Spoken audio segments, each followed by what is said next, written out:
how does PBMT work at like a cellular level, and especially with reproduction? How does it affect the reproductive system? Yeah, I mean, the great thing is that we've got a lot of research based in other areas of medicine. So you've got a lot happening in neurology, in wound healing, in pain management. And so we can Hmm. take some of the mechanisms that they have found and apply them in the reproductive health space. And so we're still learning quite a bit about how PBMT might work.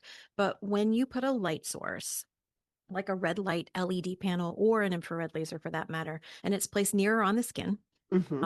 the light, which is photons. You might remember from middle school, Hmm. the single unit of light is a photon. It's a wave of energy. It penetrates the tissues and interacts with these really cool molecules in a cell called chromophores. And when they stimulate the chromophore, it will respond to the light and then go to like this cascade of effects. And they can go either locally, and even in some cases, it can be a systemic effect for the whole body, not just right at the place where the light is. Hmm. So the first thing we know that it does is it does increase blood flow in the local area. And then by increasing it in the local area, it somehow is signaling the rest of the body to also open up the blood vessels and allow you to have better blood flow to the extremities. This is one of the reasons why we discovered that this could be helpful for people with infertility. Sure. I wouldn't say we did it. It was a Japanese doctor whose name is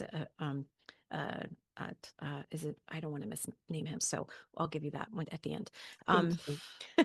the other things that we know that PBMT can do based on other research is that it boosts the cell's mitochondria to increase ATP production. What do we know about that? Is that it like helps it work more efficiently. Hmm. That helps the cellular function.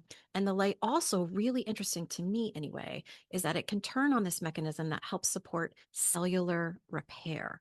And so one way it does that is through reducing reductive.